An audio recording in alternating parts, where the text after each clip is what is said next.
Hello and welcome to the Athletic NBA Show. I'm Dave DeFore, joined by Law Murray for what has been, I don't know, how long has this pod been in the making, Law? This is an emergency pod. James Harden's been traded to the Clippers, and Law Murray has been working all night, drinking a little orange juice.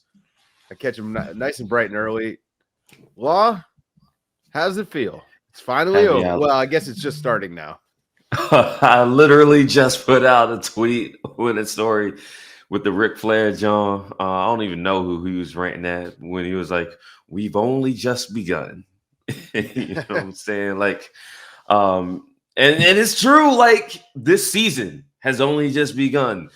What we have come to understand of how the team is going to make this work on both ends of the floor in the first unit and the second unit, we've only just begun. And this isn't the trade deadline. You know what I mean? Like we're going to have several months, a whole in-season tournament, several more developments. Teams are going to fall in, fall out, whatever, and then we're going to redo this again in about whenever February gets here. But for now, we finally have a deal that I've been sitting on for 4 months. So there you Oh, go. is this the same deal that you've known about for a while? Let's get into the deal real quick. The Clippers, they get James Harden. In exchange for James Harden, they sent Robert Covington, Nicholas Batum, KJ Martin, Marcus Morris Sr., and picks to the Sixers. The Sixers also sent Philippe Petrusev to the Clippers, although he's probably going to get waived. Philly also got a 2026 first rounder from the Clippers, but via the Oklahoma City Thunder because of new league rules. Oklahoma City Thunder have to be involved at least with picks in every trade now. They also Philadelphia also got a 2028 first round pick, 2 second round picks, a pick swap from the Clippers, and that's an okay haul in future assets. But I want to specifically talk about the Clippers part of this.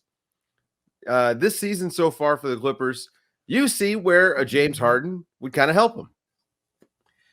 Yeah, I mean, their offense has been great, but the thing about their offense is it's been heavily reliant on Kawhi and Paul making some crazy shots, doing a lot.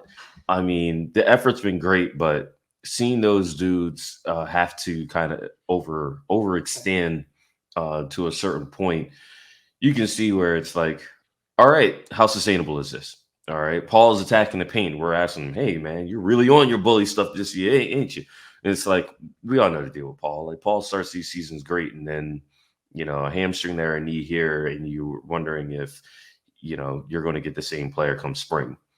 Kawhi, we already saw what happened last year. He had to build into it, and I've actually felt like Kawhi hasn't had the smoothest start to his season. He's barely gotten to the free throw line. His mid range isn't quite there. He's shooting a three incredibly well, so no one's tripping about his shot overall. But you're just thinking, what's going on here with the offense? They're trying to move more. Bones is playing hurt. Like we shouldn't be worrying about Bones Island in week 2 having to play through injury because it's literally just him and Russ.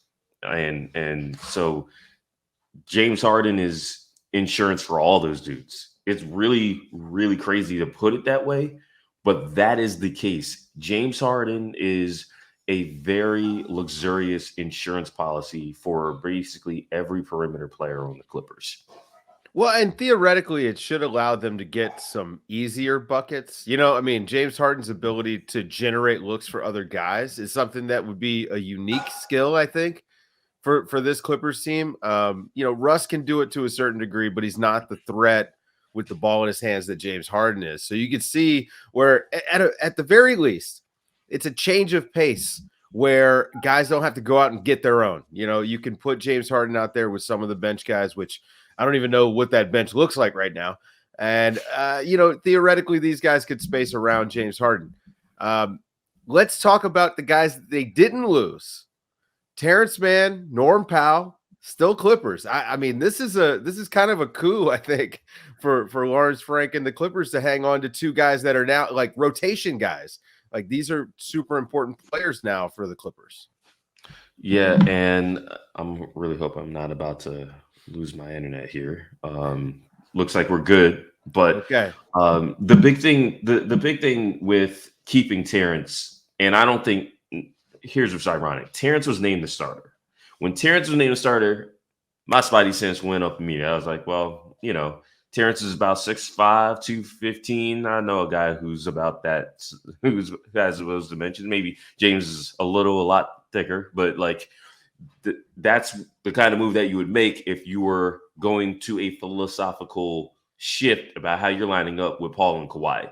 Paul and Kawhi used to always line up with, Nico, Marcus Morris Sr. for the most part, Maurice Harkless. Now that's a throwback name. That's how long this era has been. Like those type of guys. Robert Covington wound up having to start because Terrence was defending too much in practice and turned his damn ankle. And so there was a moment where it's like, all right, that's the team they're going to have, right? No, like they were committed to having Terrence at that spot, and T. Lue broke it all down. We're going to switch 1 through 4. Terrence is a guy who, if he's off the ball, cool, but he can attack closeouts. Terrence has been working on his off the bounce game the whole summer. We saw it in the preseason, and T. Lue, going back to Marcus Morris, always valued having a guy who can cook a little bit, or be the guy who's fine off the ball. That's what Marcus's value was. That's what Terrence's value was going to be. It's going to be interesting to use those terms with James, but a sacrifice is coming. Someone's not going to have the ball as much as they are used to having it, whether that's Russ, whether that's James. We know that Paul and Kawhi are actually fine wanting to be off the ball more. And that's the fascinating part of this trade. Like the depth is going to be interesting. Terrence is going to fill in the holes in the second unit like he always used to. And then Norm is going to be a guy who this trade is made because all those dudes are older. When you talk about Russ, Kawhi, PG, and now James, all those guys are well over 30, have the mileage. They're not going to play 70. If they play 70, cool. They're definitely not playing 80, right?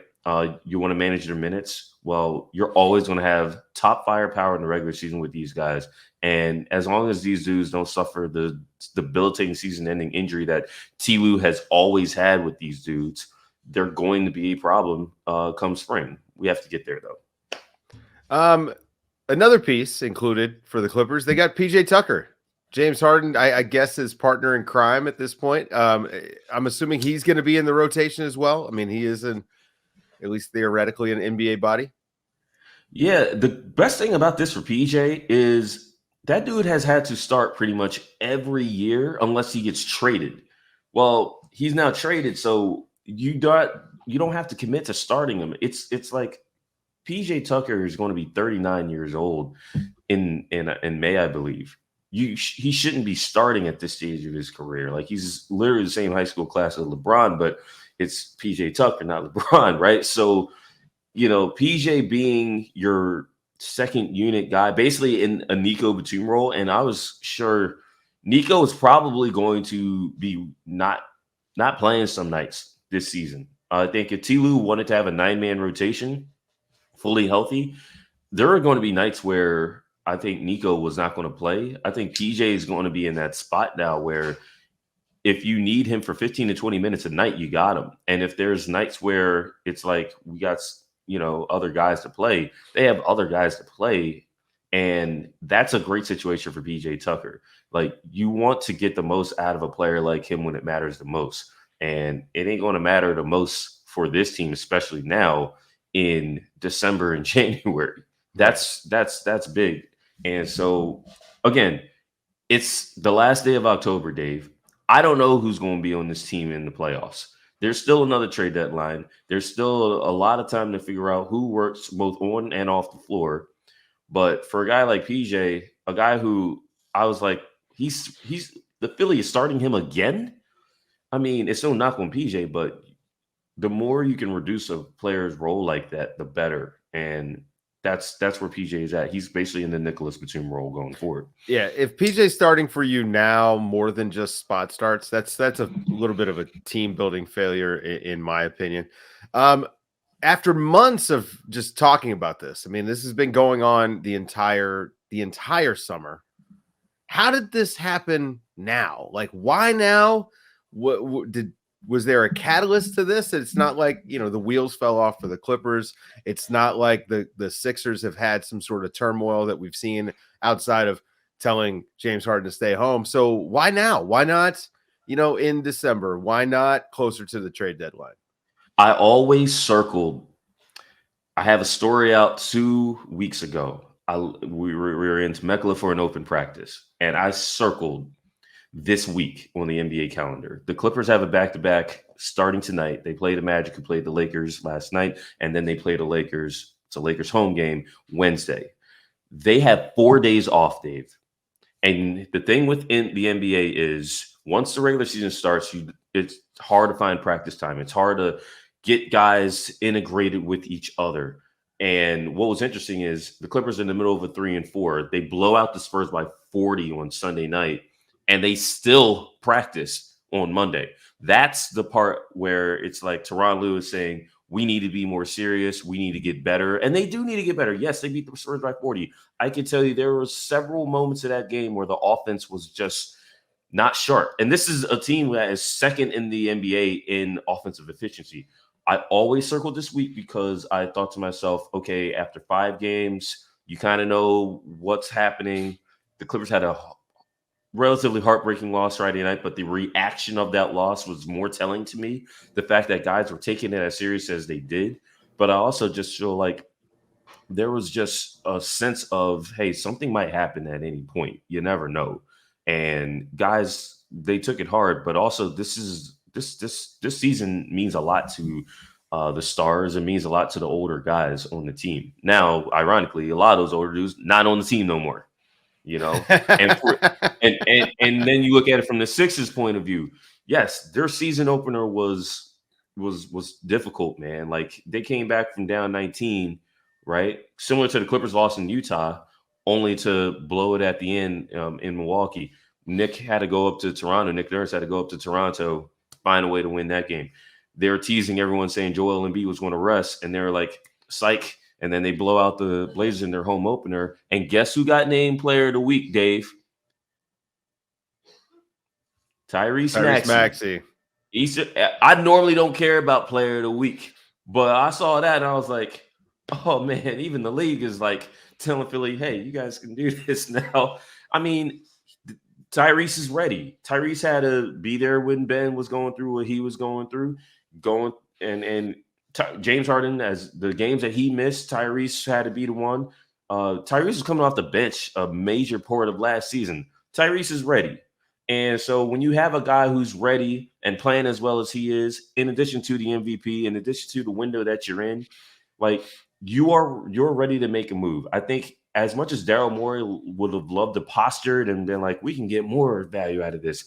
The reality is there's one team that you can do a deal with, and they have assets that you do want. It might not be the player, but it is in terms of expiring contracts, as far as a weakness positionally, the power forward spot. The Philly was able to take care of themselves before the Clippers were like, look, we don't have to do this. And the Clippers at the same time were like, this is the ideal time to do something because we have these games, we have this time off, we have a road trip. And by time November really gets going, you can see what James is about. And so for the Clippers, this just made sense from an organizational standpoint. The trade didn't really change very much. Is that what you're saying? For me, I always was like, look at the ownership. I think me and you talked about this. Right. Look at the ownership. They're literally selling tickets to open the Intuit Dome set for a year from now. 2024-25 might as well not exist if you are currently on the team, because if things don't go a certain type of way, then the team's just going to pivot to, well, we need to start this new era somehow. It's about big moves. Like Oklahoma City owns their draft. Right. And I guess that's fair. and you know what? Philly got a little piece of it now too. So it's like Kawhi and Paul, they're extension eligible. Like they don't have their extensions now. They're still talking. It's not like these guys are, rookie extensions candidates or anything. There's not like a cutoff date, but they don't have those deals yet. And so you have to operate as if this is their last year. This is the Clippers. I saw Blake Griffin get extended and then traded within about 6 months. So even if guys get extended, so what? You can always say we're pivoting, right? You saw what Hey, happened with Kevin Durant, if they right? make a T-shirt for Kawhi and Paul George, you got to get me one. I need one of these. This is like could be historic. So Yeah. another guy who's on the last year of his deal is James Harden. You know, Yep. he's an And older he can't be player at this extended. point. Can't be extended. I mean, do you expect, they'll have his bird rights. Do you expect them to re-up next summer and bring him back on, it's not going to be a max deal, I'm assuming. He's not a max level player anymore, but probably should get a pretty good contract out of it, right? I would not make that assumption. I would not make that assumption at all. Like, this is a team that Eric Gordon was on this team, and he was a valuable contributor to this team. He was on a $20 million contract. The trade to get him cost the Clippers the 20th pick in this past draft. They went down to 30. The 20th pick wound up being a player that some people would not have been shocked if he was a top 5 pick in Cam Whitmore. So you can imagine how people felt about that around here. And so Eric is a much more valuable player on the deal that he is on now in Phoenix than the deal that the Clippers wound up waiving him from, the non-guaranteed $20 million. Why I bring him up is because Steve Ballmer owns the Clippers. Who cares how much money, right? Like, just go out but no, like, the front office is being very clear with the communication with the stars about the new ramifications of the CBA, about team building, about the fact that they can't make moves like this very often going forward. The Norman Powell trade from 2 seasons ago, that was like a wow. You can only do that deal if you're willing to bankroll it, basically. They can't do those trades anymore going forward. This is one of probably your last best shot. And so if this doesn't go a certain type of way, James Harden in LA might be Jimmy Butler in Philadelphia. Okay, like, that's how I'm looking at this. I'm looking at this as this is a hell of a big four, but it is also this is a coalition. This is a short-term unit. Everybody come back to LA. Let's get this done, because after this, you never know. I mean, What was funny, Sunday night we saw Wemby, and after that game, even though Spurs lost by 40, it was like, get your chips now, because that dude's coming. We got to do something because it's almost over. And he ain't the only one, Dave. So as we wrap up, what are your expectations for this team? Do you think they're going to have a rough start? Do you think the chemistry is going to be there right away? Is this a top 4 seed in the West? I thought it was a top 4 seed in the West before the deal, but also I only make these predictions understanding that assets can change over the course of a season. In other words, I was anticipating the Clippers making a move. The Clippers have always done a big move on the Lawrence Frank. So this is a powerful regular season team. The chemistry, yeah, it's gonna be rough, especially defensively. You got to figure out how the heck you're defending with James. But on the other end, you're also going to you're going to ask to switch. And James has been in that kind of a defense for quite some time. Like, I think people are tripping about James' defense a lot, when in reality, it's James is going to be asked to be physical, have a nose for the ball, help them rebound. Look at James's career. Like, James is always going to force turnovers when they're available. He's always going to try and end possessions with rebounds. And you're going to have to beat James off the ball. And beating James off the ball requires all those other dudes. He's playing with Kawhi and Paul, the best perimeter defenders he's ever played with in his career. And James has he has an attention.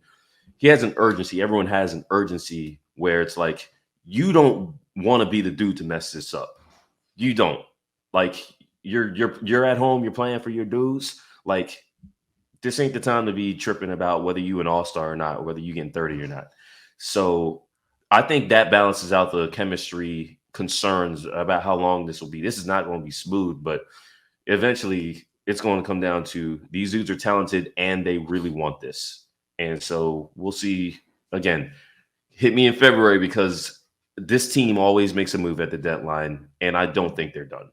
Well, we'll find out what kind of shape Harden is in the next week or so. And I mean, hopefully he can play soon. I mean, he missed all of training camp, hasn't played in any games, so might need a little when bit he of came to ramp up. camp. When he came to camp, though, This was not fat suit Harden from 2020, going into the January 2021 when he got traded to Brooklyn. James looked like he was ready to participate, and he looked like he was going to take the preseason series before he took his personal leave. I feel like I'm not sure when he'll debut, but I think he'll be ready to play, and I think he'll be ready to contribute sooner rather than later. Awesome. Maybe instead of fat suit Harden, we're gonna see like keto Harden or something like that. He's just gonna come and show up and be ripped and in good shape. Law Murray, thank you very much for joining me for this emergency pod. Everybody go and read his reporting over at The Athletic. He had this news and it was written up first thing this morning, so you can go get all the details in case I missed some of them. Law Murray, thank you so much. I'm Dave DeFore. Thank you guys for listening to the Athletic NBA show and this emergency pod. James Harden finally got traded, guys.